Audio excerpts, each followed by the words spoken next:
Corales, funciones amenazas, presentado por Sergio Luis Marrugo Rondón, estudiante de pregrado de Biología en la Universidad Nacional de Colombia.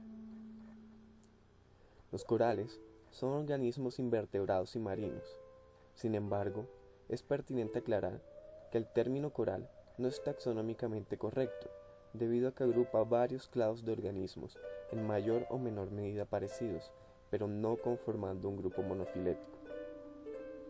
Entre estos, encontramos dos grupos principales, los corales blandos y los corales pétreos, ambos pertenecientes a la clase Anthozoa, pero a órdenes diferentes. Los corales blandos pertenecen al orden Alcyonaceae y no son formadores de arrecifes. Por el contrario, los corales pétreos pertenecen al orden Scleractinia y son los principales formadores de arrecifes del planeta, por lo cual son llamados corales hermatípicos. La formación de arrecifes de coral implica el surgimiento de diversos servicios ecosistémicos de gran valor tanto para los seres humanos como para la vasta diversidad de vida que en estos sistemas se desarrolla. Por lo tanto, es a los corales de Scleractinia, pétreos o hermatípicos que se ha desarrollado el presente video.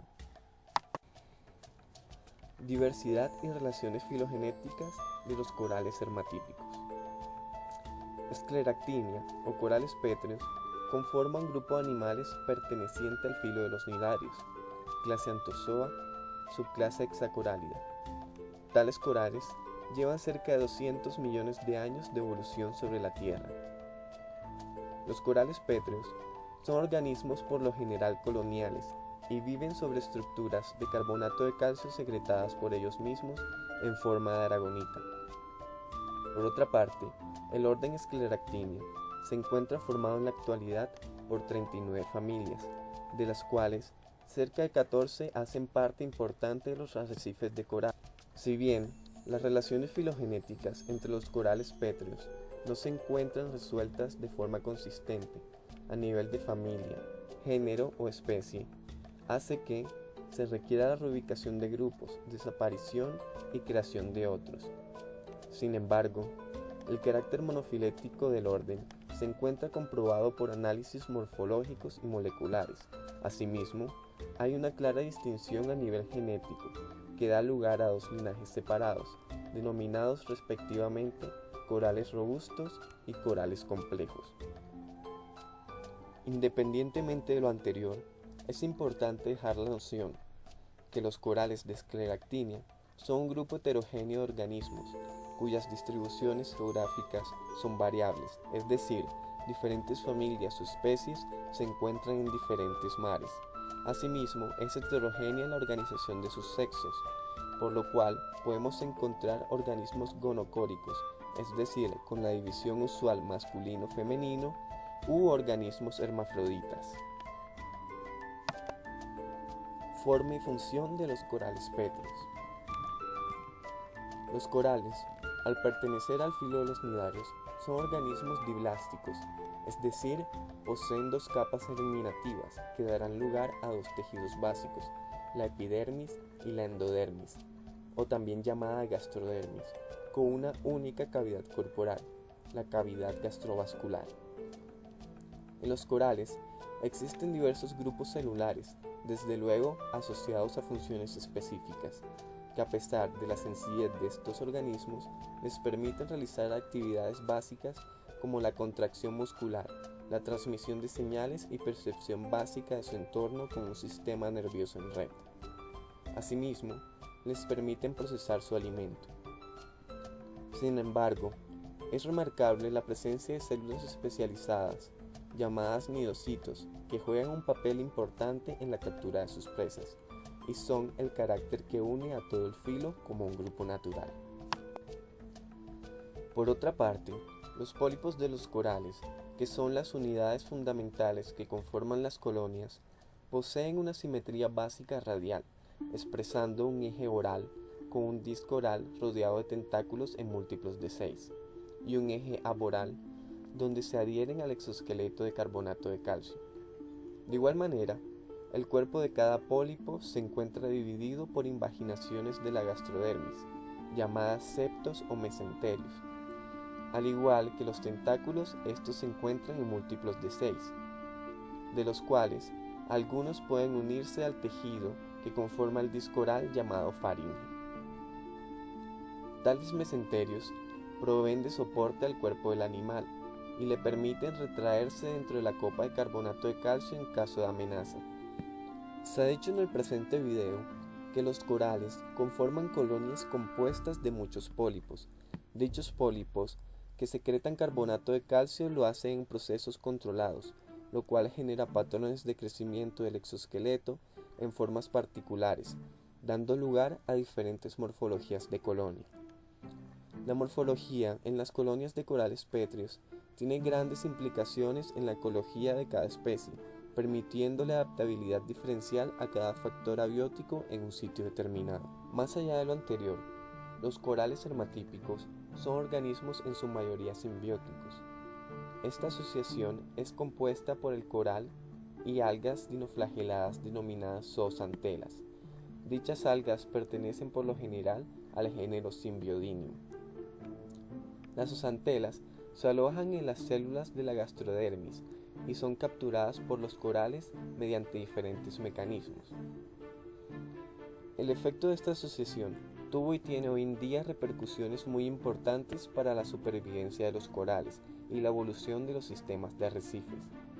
La combinación de un animal, que por definición es heterótrofo, y un alga unicelular fotoautótrofa, conforma una unidad biológica casi autosuficiente, donde los corales suplen a las algas de nutrientes en forma de amonio, fosfatos o dióxido de carbono provenientes de desechos metabólicos, y como recompensa, el alga provee al coral hospedero de azúcares, lípidos, aminoácidos y oxígeno, lo cual hace evidente que conforman una batería de reciclaje eficiente, tanto así que cerca del 95% de la energía empleada por los corales proviene de los fotoasimilados translocados por el alga. Reproducción y ciclo de vida de los corales pétreos. En los corales de Scleractinia existe tanto la reproducción sexual como asexual. Esta última, gracias en gran medida a la presencia de células pluripotenciales en los tejidos vivos, llamadas células intersticiales. La reproducción sexual en Scleractinia consiste en la fertilización de huevos con espermatozoides. Tales huevos y espermatozoides se ubican en compartimientos especializados en algunos mesenterios del animal. Estos compartimientos son llamados sacos espermáticos si llevan espermatozoides u ovarios si llevan óvulos.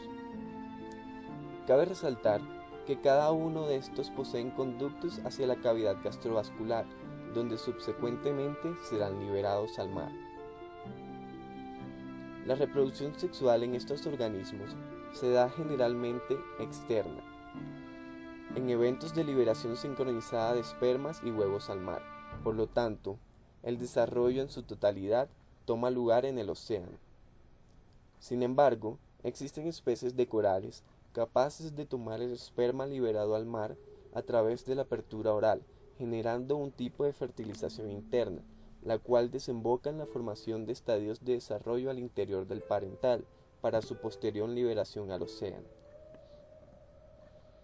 Un aspecto importante de la reproducción sexual en los corales pétreos son los factores que desencadenan los eventos de liberación en masa de gametos, como las fases lunares, las mareas, la longitud del día o de la noche y la temperatura. En tales eventos pueden participar muchas especies diferentes.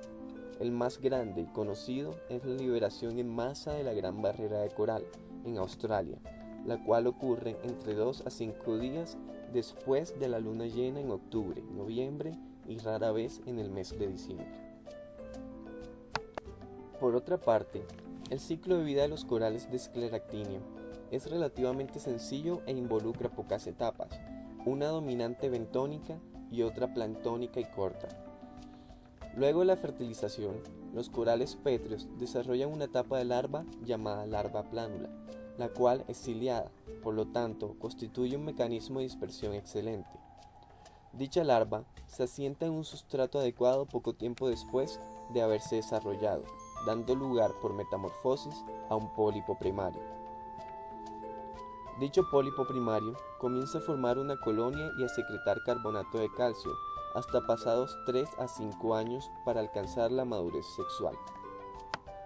En otra mano, tenemos la reproducción sexual en los corales hermatípicos, la cual toma variadas formas, entre ellas la expulsión de pólipos, la gemación y la fragmentación. La gemación en los corales es un proceso de crecimiento generalmente, el cual puede suceder de dos formas: gemación intratentacular y gemación extratentacular. Esto contribuye al crecimiento de las colonias, pero si el nuevo pólipo formado es desprendido y aterriza sobre un sustrato adecuado, crecerá formando una colonia separada. Adicionalmente, encontramos la fragmentación, en la cual secciones de las colonias son quebradas por perturbaciones de naturaleza mecánica. Al igual que en la expulsión de pólipos, si el fragmento aterriza sobre el sustrato adecuado, se fusionará con él y crecerá en una nueva colonia. Otro mecanismo importante es la producción de larvas plánula por partenogénesis. Corales, funciones y amenazas. Habiendo ya repasado los aspectos biológicos de los corales, se desarrollará la temática acerca de sus aspectos ecológicos, en el marco de los sistemas coralinos que conforman, para aludir al hecho que los bienes y servicios que ofrecen no son realizados por un solo organismo, sino por la congregación de ellos. Aspectos ecológicos de los corales hermatípicos. Se podría decir en un acto de reduccionismo que los corales hermatípicos son organismos principalmente fotosintéticos que se encuentran distribuidos en todos los mares tropicales, entre las latitudes 30 sur y 30 norte. Sin embargo, existen restricciones en esta distribución, que como son la presencia de un sustrato duro donde puedan asentarse las larvas, profundidad adecuada para permitir la fotosíntesis, al igual que agua con poca turbidez, y temperaturas marinas mayores a 18 grados centígrados.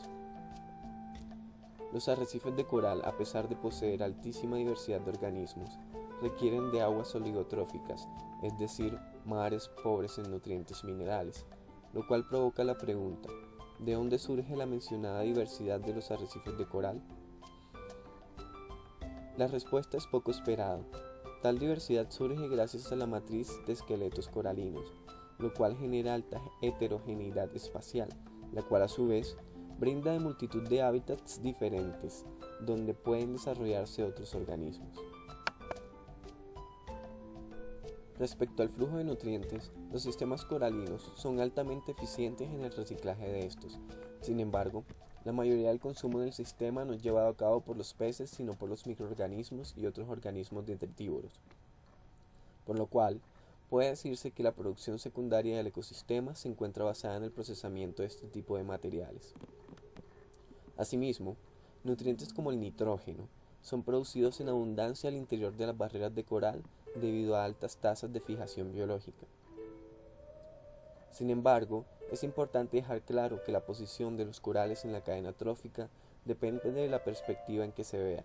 Si se analizan desde la unidad funcional animal-planta, desde la perspectiva animal o de la perspectiva del simbionte animal, pudiendo establecerlos en producción primaria, terciaria y secundaria respectivamente. Funciones de los ecosistemas coralinos. Los sistemas coralinos ofrecen funciones ecológicas asociadas a servicios ecosistémicos que benefician al ser humano, a la producción de otros ecosistemas y desde luego a la vida de gran variedad de otros organismos. Se detallarán las principales funciones a continuación.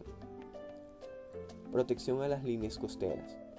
El arrecife construido por los corales hermatípicos constituye una barrera efectiva contra la fuerza destructora de las olas, atenuando la energía mecánica en un 85% de la fuerza original, evitando así la erosión y protegiendo a comunidades costeras, lo cual es de suma importancia en el contexto del cambio climático, especialmente en países pequeños insulares, donde el aumento del nivel del mar impactará significativamente su espacio físico.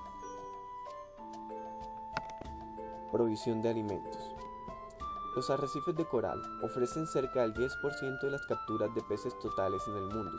Sin embargo, esta cifra puede rondar el 30% en países insulares. Millones de personas dependen de estos recursos para su alimentación y sustento económico. Por lo tanto, la pérdida de los corales significa un detrimento considerable en la seguridad alimentaria de muchas personas alrededor del mundo. Promoción del turismo. Asimismo, estos ecosistemas son grandes atracciones turísticas y las ganancias que dejan a los países son importantes. Por ejemplo, solamente la Gran Barrera de Coral en Australia deja ganancias anuales por 5 billones de dólares y en la isla pequeña de Bermuda las ganancias se aproximan a 350 millones de dólares. Por lo cual, al menos desde el punto de vista económico, estos ecosistemas son altamente productivos, en donde el discurso económico sobre las ganancias que genera una nación podría emplearse para persuadir a los gobiernos e impulsarlos a desarrollar programas de recuperación y manejo sustentable. Beneficios biogeoquímicos. Se puede decir que los ecosistemas coralinos proveen de servicios biogeoquímicos debido a la exportación de nutrientes, tanto orgánicos como inorgánicos, nitrógeno y fósforo, hacia otros ecosistemas, como lagunas marinas, manglares y zonas pelágicas circundantes, lo cual ayuda a soportar la producción de estos otros ambientes.